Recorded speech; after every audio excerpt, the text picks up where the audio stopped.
নমস্কার বন্ধুরা, সবাই কেমন আছো? আশা করি সবাই ভালো আছে। আজকে একটি নতুন ভিডিওতে তোমাদের সবাইকে স্বাগত। তো ভিডিওতে দেখতে পাচ্ছ, এটা হচ্ছে মাছ। এক ধরনের মাছটাকে কেটে কুটে একদম পরিষ্কার করে ফ্রিজে রেখে দিয়েছিলাম। মাছটা হাতে রাখতে পারছি না, হাতটা জ্বলে যাচ্ছে পুরো। একদম বরফে রেখে দেওয়ার পরে দেখো একদম বাটির মতো হয়ে গেছে। একটা একটা করে ছাড়াচ্ছি, কোনো রকমভাবে মানে ছাড়ানো যাচ্ছে না, এত শক্ত আর হাত দেওয়া যাচ্ছে না। দেখো পুরো বরফ হয়ে গেছে।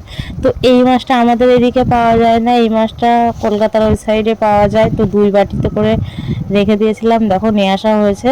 হ্যাঁ, ওখান থেকে নিয়ে আসা হয়েছে, বরফ এরকম ডিপ ফ্রিজে রেখে দিয়ে একদম বাটির মতো করে নিয়ে এসেছি। তো এগুলাকে আমি রান্না করব। রেসিপিটা রান্না দেওয়া আছে ফেসবুকে, তোমরা অবশ্যই দেখে নিও। তো খুবই সুন্দর খেতে লাগে এই মাছটা। কে কে খেয়েছো একটু কমেন্ট করে জানিও, আর এটা কি মাছ অবশ্যই কমেন্ট করে জানিও। তো এই মাছটা দেখতে পাচ্ছ, এই মাছটা রান্না করলে কাটা, বেশি একটা কাটা নাই, খুব আর যেটুকুনি কাটা আছে খুবই নরম। তো এই মাছটা খেতে খুবই টেস্ট হয়, দারুণ টেস্ট। আমার তো খুবই ভালো লাগে, আমার মেয়ে তিন্নি ও খুব ভালোবাসে খেতে। তো মাছটা এমনই দেখো, দেখতে নাড়তে খুব ভালো লাগে, একদম নরম নরম বেলে মাছের মতো। একদম বেলে মাছ যেরকম সেরকম টাইপেরই। ধরো এই মাছটা হচ্ছে লোটে মাছ বলে। তোমরা সমুদ্রের লোটে মাছ অনেকে হয়তো চেনো, আবার অনেকে হয়তো চেনো না, সেই জন্য একটু নামটা তোমাদেরকে বলে দিলাম। দেখো একটা একটা করে খুলে নিচ্ছে, আমার পুরো হাতগুলো লাল হয়ে গেল পুরো। কে কে এই লোটে মাছ খেয়েছো একটু কমেন্ট করে জানিও অবশ্যই। তো এরকমভাবে আমরা নিয়ে আসি, মাঝে মাঝেই নিয়ে আসি তিন্নির পিসির বাড়ির থেকে।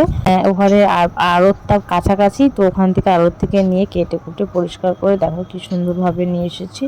তো তোমাদের কেমন লাগলো এই ভিডিওটা অবশ্যই একটু বলো কমেন্ট করে।